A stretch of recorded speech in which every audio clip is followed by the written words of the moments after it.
O estranho visitante. Olá, amante do terror. Você que assiste esse canal faz um tempo já deve ter percebido faz um bom período que eu vivo falando de criptídeos. E se por acaso você não sabe o que é um criptídeo, eu já fiz alguns vídeos sobre essas criaturas. Mas dando um resumo aqui, criptídeos são seres estudados pela criptozoologia, uma área meio desconhecida da ciência, meio não regulamentada, que tenta desvendar e descobrir criaturas que, bom, não foram reconhecidas pela ciência. E apesar de parecer só um bando de Terra conspiracionistas sem plana? nenhum embasamento É isso? científico, eles já conseguiram descobrir seres que antes eram vistos como mitos e lendas, tipo os ornitorrincos e os okapis. Mas também tem aqueles que nunca foram descobertos, tipo o Pé Grande, o monstro do Lago Ness Olha lá o e a de bichão. hoje tecnicamente também não, que é uma criatura parecida com o Mothman, que inclusive também já fez E o vídeo aqui. Hatchman? Um monstro que aterrorizou há muito tempo atrás uma pequena cidade de Loa, nos Estados Unidos, e fez várias aparições Ó, tá entre parecendo as aquele datas bicho de daquele filme 29 lá, de né? setembro até 3 de outubro de 1903. A gente tá falando aqui do Visitante de Van Meter. Ó, vamos que vamos.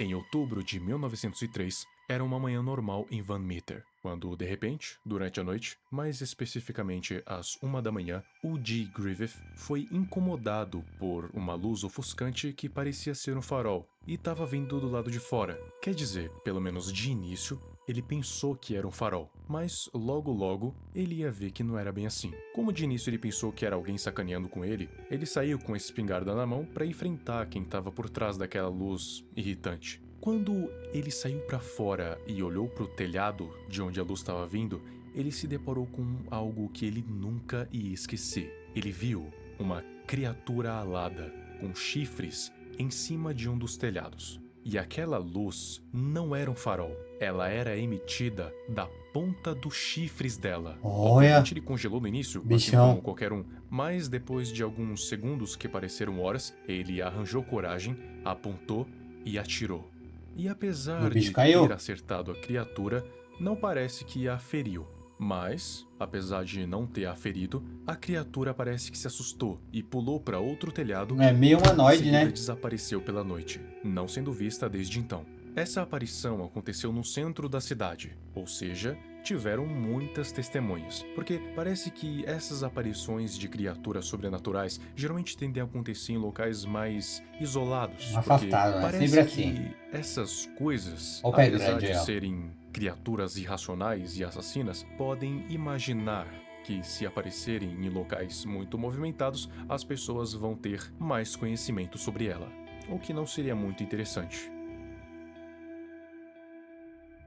A segunda aparição que a criatura fez foi com um médico da cidade de Van Meter, o Dr. Alcott. Pelo que se falam as testemunhas, foi basicamente a mesma coisa que aconteceu com Griffith. Aconteceu a exatamente 1 da manhã, a criatura apareceu emitindo uma luz muito forte que incomodou o doutor, ele saiu com a espingarda, se assustou com o que viu, atirou, não adiantou, e ele recuou para sua casa com medo. E a criatura E parece um dinossauro antigo, né? também desapareceu na escuridão. A terceira aparição da criatura foi com Clarence Dunn, um vigia noturno. Dizem que ele tinha ouvido os relatos do Dr. Alcott, mas ninguém sabe se ele também tinha ouvido o do Griffith. Mas independente, os dois são bem parecidos. Quando ele ouviu isso, ele achou que poderia ser algum ladrão ao invés de alguma criatura sobrenatural. Por isso, ele decidiu ficar vigiando o banco local, porque se esses ladrões estavam assaltando casas, por que não iriam evoluir para bancos também? Dito e feito. Não se sabe exatamente qual que é o padrão dessa criatura, além das 1 da manhã, mas, nessa mesma noite, ele apareceu pro vigia no banco. Clarence descreveu os barulhos que o visitante fazia como sendo barulhos de estrangulamento. Eu não sei exatamente o que seriam barulhos de estrangulamento, mas tipo- deve ser algo no mínimo bizarro. É tipo um mecanismo, né? Alguma coisa assim. Assim que o Estrangulando? vigia abriu a porta, ele imediatamente foi atingido pela luz ofuscante. O vigia não conseguiu fazer muita coisa, além de esperar que a luz diminuísse um pouco para que ele conseguisse mirar e atirar pela janela do banco. Mas, assim como todas as outras vezes, sem efeito.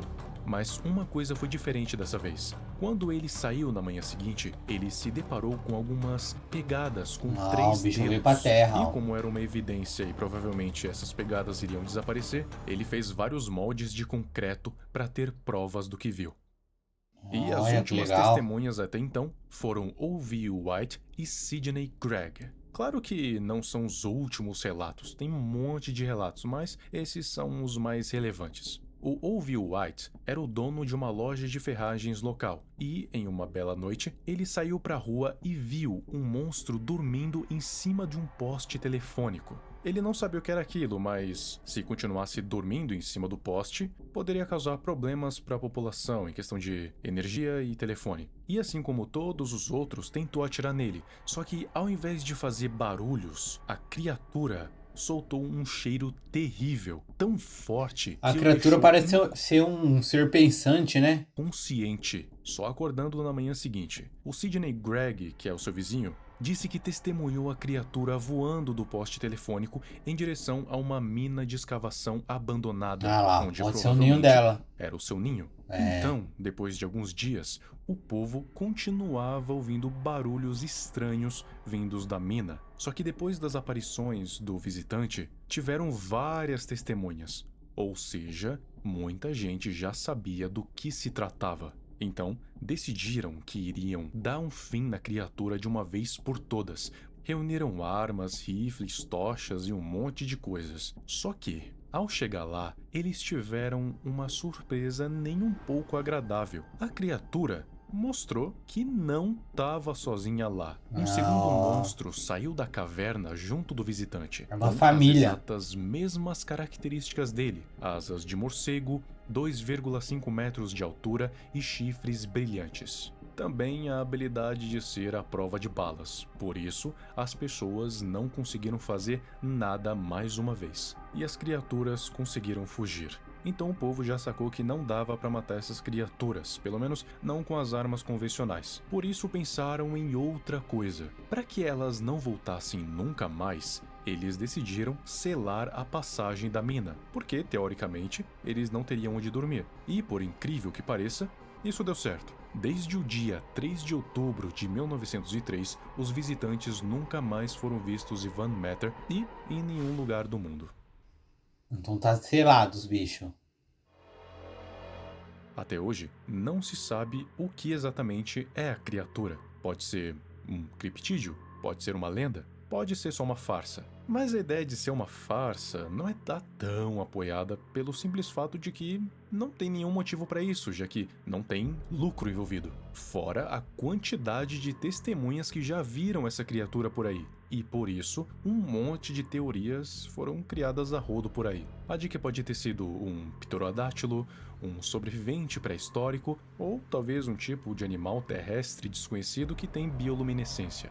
Tipo um vagalume. Mas nenhuma dessas teorias foram confirmadas, até porque todas as testemunhas já morreram. O visitante de Van Meter é só uma das várias criaturas que a criptozoologia tenta provar a existência, sem muito sucesso. Mas tem uma coisa que diferencia o visitante de outras criaturas, como o monstro do Lago Ness, que Mas o buraco tá lá, né? Não é só a galera invadir o buraco lá e ver o que tem lá dentro. Se tiver o corpo do bichinho lá ainda, eles podem estudar o bicho, né? quantidade exorbitante de testemunhas que tiveram. Claro que nem todas deram os seus relatos, mas essas aparições aconteceram em centros, a maioria delas, pelo menos, com muitas testemunhas. E por isso que a ideia de ser uma farsa é tão contestada. E claro, uma das coisas que torna essa história um tanto intrigante, pelo fato de realmente ninguém saber se realmente foi um mito ou uma realidade.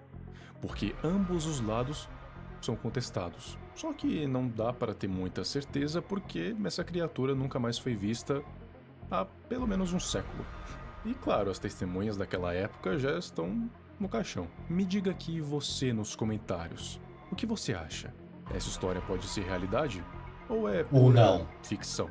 assim como Pé Grande, Monstro do Lago Ness e outros criptídeos que a criptozoologia tentou provar no passado, mas sem muito sucesso. E claro, aproveite que você vai descer aqui nos comentários e já clica nos links das minhas redes sociais, o meu Twitter e meu Instagram, para você ficar por dentro das ideias de vídeos, É isso, das minhas pessoal. opiniões ou da minha vida pessoal, quem sabe. Se você ouvir barulhos estranhos à noite e sentir uma luz do lado de fora da sua casa, é melhor não ir ver.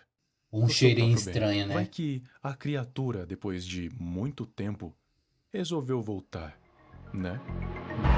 Excelente vídeo. Viral mandando bem, como sempre. Só lembrando, galera, que o link pro vídeo original vai estar aqui na descrição. E não deixe de deixar aquele joinha, porque isso me ajuda demais. Muito obrigado e a gente se vê no próximo vídeo deste humilde e pequeno canalzinho. Valeu demais, hein?